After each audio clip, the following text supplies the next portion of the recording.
ونسلم على رسوله الكريم أما بعد فأعوذ بالله من الشيطان الرجيم بسم الله الرحمن الرحيم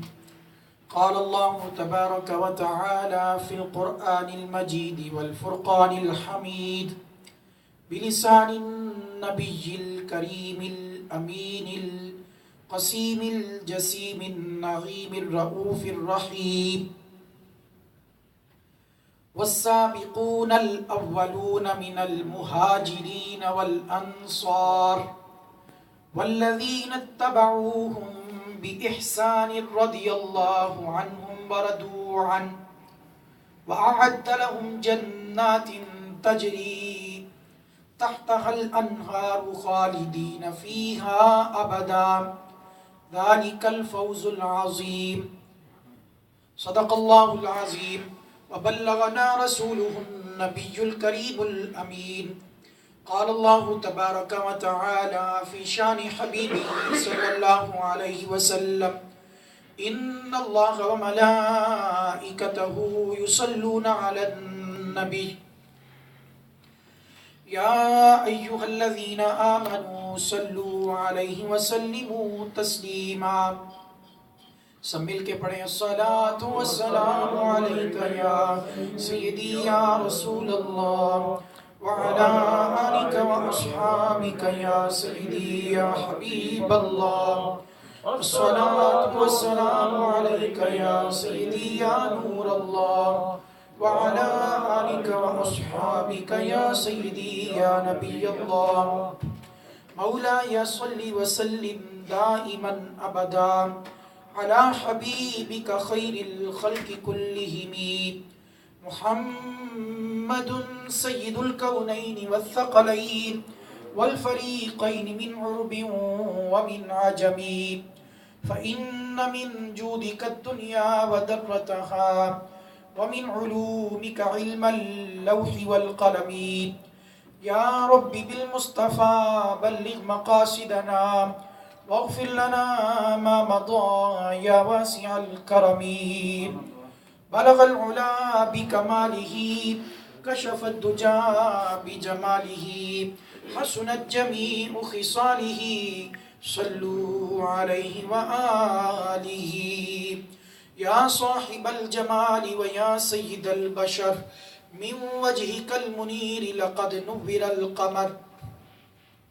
لا يمكن الثناء كما كان حقه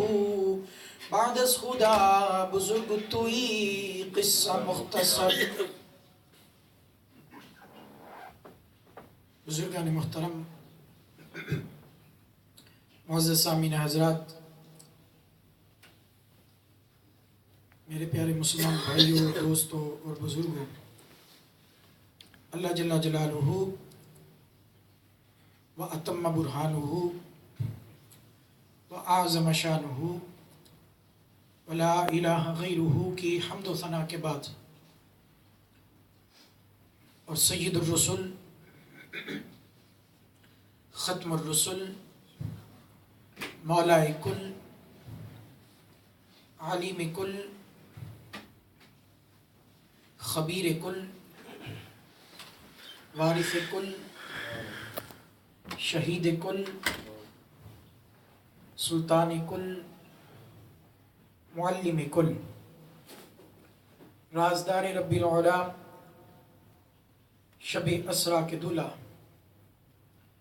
کل کائنات کے ملجا و مأوا شافی روز جزا نبی آخر الزمان احمد مجتبی جناب حضرت محمد مصطفیٰ صلی اللہ علیہ وآلہ وسلم کی پاک بارگاہ میں ہدیہ درود السلام عرض کرنے کے بعد گزشتہ جمعۃ المبارک کے خطبہ میں اللہ تبارک و تعالیٰ کے فضل و کرم سے اور اس کی توفیق سے اور آقا علیہ السلام کی نگاہ کرم سے صحابہ کرام رضوان اللہ علیہم اجمعین کی شان و عظمت پر قرآن و سنت کی روشنی میں گفتگو ہوئی۔ اور اس تصور کو اجاگر کیا گیا کہ ہمارے لیے صحابہ کرام کی زندگی اور ان کا ایمان، ان کا کردار معیار ہدایت ہے اور ذریعہ نجات ہے۔ صحابہ کرام یہ وہ نفوس قدسیاں ہیں کہ جنہوں نے براہ راست آقا علیہ الصلوۃ والسلام کی مجلس میں بیٹھ کر آپ کی معیت کا، آپ کی صحبت کا، آپ کی سنگت کا، آپ کی رفاقت کا اور آپ کی تربیت کا فیض پایا، اور جن کے شب روز جمال مصطفیٰ صلی اللہ علیہ وسلم کو دیکھتے رہنے میں اور تکتے رہنے میں گزرتے تھے۔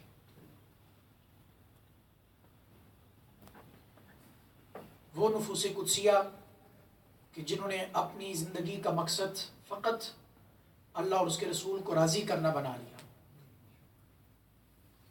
اور وہ اپنی زندگی کا مقصد اور زندگی کی کامیابی اسی میں سمجھتے تھے کہ اللہ اور اس کے رسول راضی ہو جائیں اور ہمارا سب کچھ آقا علیہ الصلوۃ والسلام کے قدموں پہ قربان ہو جائے۔ حتیٰ کہ موت سر پہ کھڑی ہوتی تو تمنا یہی ہوتی کہ حضور کے قدموں پہ موت آئے، اور جس کسی کو حضور کے قدموں میں موت نصیب ہوتی تو وہ یہ نعرہ لگاتا کہ فزت برب الکعبہ، مجھے کعبہ کے رب کی قسم میں کامیاب ہو گیا، میں نے اپنی منزل کو پا لیا، میں نے اپنے مقصود کو پا لیا، میں نے اپنے مطلوب کو، اپنی مراد کو پا لیا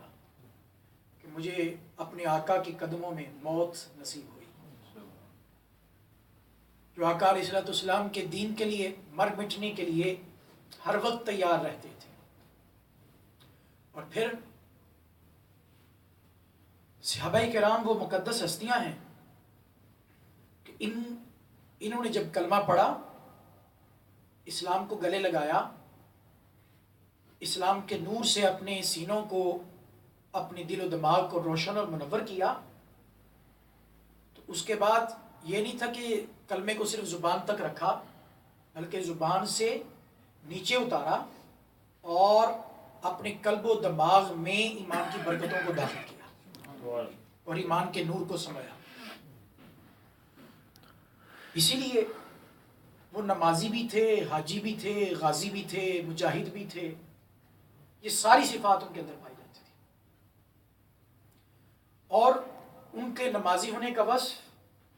صرف مسجد تک محدود نہیں تھا۔ وہ 5 وقت کے نمازی نہ تھے، بلکہ وہ 24 گھنٹوں کے نمازی تھے۔ 24 گھنٹوں کے نمازی تھے۔ وہ جس طرح مسجد میں نمازی تھے، وہ بازار میں بھی نمازی تھے، وہ منڈی میں بھی نمازی تھے، وہ دکان پر بیٹھے ہیں تو اس وقت بھی نمازی تھے۔ ہر وقت ان کی یہی کیفیت ہے، نماز اللہ کی یاد کا نام ہے، تو وہ ہر وقت اللہ کی یاد میں مست مگن رہتے تھے، ہر وقت اللہ کی یاد میں مست الست رہتے تھے۔ یہ صحابہ کرام کی شان و عظمت ہے، اور بلکہ ہم تو صرف تن کی نماز پڑھتے ہیں، ہم تو صرف تن کی نماز پڑھتے ہیں۔ ان کے تن بھی نمازی تھے، ان کے من بھی نمازی تھے، بلکہ ان کے من تن سے بڑھ کر نمازی تھے، ان کے من تن سے بڑھ کر نمازی تھے، اندر صاف تھے اور پیکر صدق و وفا تھے، سچے سچے آقا علیہ الصلوۃ والسلام کے صحابی تھے۔ اس لیے اللہ تعالیٰ نے جگہ جگہ اپنے پیارے محبوب کے ان یاروں کا، ان دوستوں کا، اصحاب کرام کا ذکر بھی فرمایا، ان کی تعریف بھی فرمائی، اور ان کے لیے جنت کی خوشخبری بھی سنائی، ان کے ساتھ اپنے راضی ہونے کا اعلان بھی فرمایا۔ اللہ تعالیٰ نے فرمایا والسابقون الاولون من المہاجرین والانصار والذین اتبعوہم بإحسان رضی اللہ عنہم ورضوا عنہ۔ فرمایا سب سے پہلے ان صحابہ کرام کا ذکر کیا جو اسلام لانے میں جنہوں نے سبقت اختیار کی، والسابقون الاولون، وہ پہلے اسلام قبول کرنے والے مہاجرین میں سے اور انصار میں سے۔ تو جو صحابہ کرام کی جماعت حضور کو عطا کی گئی، وہ پہلے نبیوں میں سے کسی نبی کو وہ جماعت اس طرح کے صحابی عطا نہیں کیے گئے۔ تو بے مثل نبی کو بے مثل اصحاب عطا کیے گئے۔ تو والسابقون الاولون، تو صحابہ کرام میں سب سے زیادہ جن کی فضیلت ہے وہ امیر المؤمنین جناب حضرت سیدنا ابو بکر صدیق رضی اللہ تعالیٰ عنہ ہے۔ پھر اس کے بعد سیدنا عمر بن خطاب رضی اللہ تعالیٰ عنہ، خلفائے راشدین ترتیب سے، پھر سیدنا عثمان غنی ذو النورین رضی اللہ تعالیٰ عنہ، پھر سیدنا علی المرتضیٰ شیر خدا کرم اللہ وجہ الکریم، پھر اس کے بعد 10 صحابہ کرام جنہیں عشرہ مبشرہ کہا جاتا ہے، جنہیں دنیا میں ہی آقا علیہ الصلوۃ والسلام نے صراحتاً نام لے لے کر جنت کی خوشخبری سنا، عشرہ مبشرہ بالجنہ۔ اور پھر اصحاب بدر کی فضیلت ہے، غزوات میں شریک ہونے والے صحابہ کرام کی فضیلت ہے، مہاجرین اور انصار کی فضیلت ہے۔ تو اس طرح درجہ بدرجہ مختلف صحابہ کرام کے فضائل، لیکن ہر صحابی یہ فضیلت رکھتا ہے اپنے دامن میں کہ دنیا بھر کے سارے غوث کتب ولی مل کر بھی حضور کے ایک ادنا صحابی کے درجے اور فضیلت کا مقابلہ کریں۔ جس طرح آقا علیہ الصلوۃ والسلام نے، یہ اصل فیض تھا نگاہ نبوت کا، یہ اصل فیض تھا نگاہ نبوت کا، نگاہ مصطفیٰ کا، جس پر نگاہ نبوت پڑ جاتی، جس پر نگاہ نبوت پڑ جاتی اور نگاہ مصطفیٰ پڑ جاتی، وہ ظاہر باطن اس کا چمک اٹھتا اور جگمگا اٹھتا۔ چمک تجھ سے پاتے ہیں سب پانے والے، میرا دل بھی چمکا دے چمکا دے۔ حضور نے جس پر نظر ڈالی اس کو چمکا دیا، اس کو جگمگا دیا، اس کو روشن اور منور کر دیا، اور اسے ایمان کی تازگی عطا کر دی۔ ایک پل پہلے سخت کافر تھا، شدید کافر تھا، اسلام کی سخت نفرت تھی، پیغمبر اسلام کی سخت نفرت تھی، دین کی سخت نفرت تھی۔ میرے نبی نے جب نگاہ محبت سے دیکھا اور شفقت بری نگاہ اس پہ ڈالی تو دل کی دنیا بدل گئی، دل کی دنیا بدل گئی۔ ایسا فیض ملا کہ اچانک اس کی دنیا چینج ہو گئی،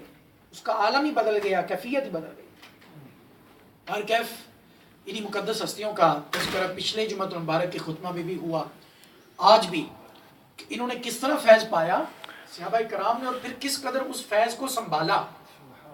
اور پھر کس طرح اس فیض مصطفیٰ کی لاج رکھی، اور پھر اس فیض مصطفیٰ کے اثرات کس طرح نمودار ہوئے ان مقدس ہستیوں سے۔ آئیے ذرا اس کی چند جھلکیں آپ دیکھیں۔ مشکات شریف کے حدیث پاک ہے، سیدنا ابو ہریرہ رضی اللہ تعالیٰ سے مروی ہے کہ نبی کریم صلی اللہ علیہ وسلم نے نجد کی طرف ایک لشکر بھیجا، نجد کی طرف۔ وہ لشکر یمامہ کے سربراہ، قبیلہ یمامہ کے سربراہ ثمامہ ابن سلال کو گرفتار کر کے لے آیا۔ جب گرفتار کر کے لائے تو آقا علیہ الصلوۃ والسلام نے دیکھا کہ یہ اس کے قبیلے کے سربراہ کو، سردار کو گرفتار کر کے لائے ہیں صحابہ کرام۔ تو آقا علیہ الصلوۃ والسلام نے مسجد کے ستون کے ساتھ اسے باندھنے کا حکم دے دیا۔